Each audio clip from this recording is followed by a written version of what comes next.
The bus screeched to a halt, its arrival heralded by a cacophony of digital chirps and whirs. A young woman named Elodie stepped off, her brow creased with confusion. Elodie. This isn't right. She muttered, gazing at the pixelated foliage lining the road. An old man with a strangely vacant stare hobbled past. Old man. Welcome to Grez-sur-Loing, mademoiselle. The simulation where reality takes a holiday. He cackled, a hollow, glitching sound. Elodie's eyes widened. Elodie. Simulation? She glanced around, noticing the flickering streetlights and the oddly angled buildings. A street sign flickered, changing from Rue de la Liberté to Error 404. Reality not found. Elodie's blood ran cold. Elodie. This can't be real. She turned to the old man, but he had vanished, leaving only the faint scent of ozone and a single pixelated rose. Elodie wandered through the town square, a dizzying array of anachronisms and absurdities. A Citroën DS, gleaming like new, sat next to a horse-drawn cart piled high with iPhones. Inside the boulangerie, a woman with a vacant smile offered Elodie a baguette. Woman, fresh from the digital oven. Only €5 or your social security number. Elodie cautiously backed away, her unease growing. She passed the butcher shop, its window displaying a bizarre assortment of pencils and rubber ducks instead of meat. Elodie, excuse me, do you actually sell meat? Meat? Meat is merely a construct of your limited fleshy perception. Now how many pencils can I interest you in?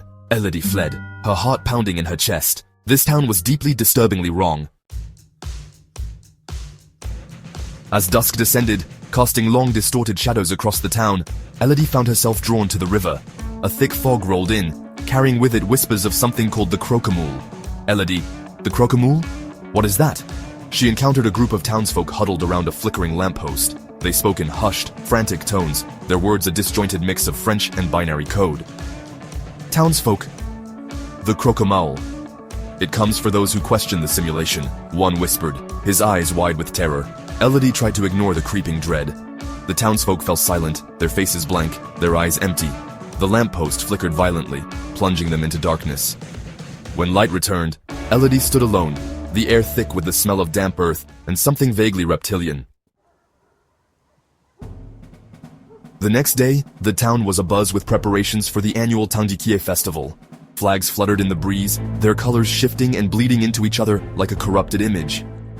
Elodie watched as townsfolk erected a stage in the town square, their movements jerky and unnatural, like poorly rendered CGI characters.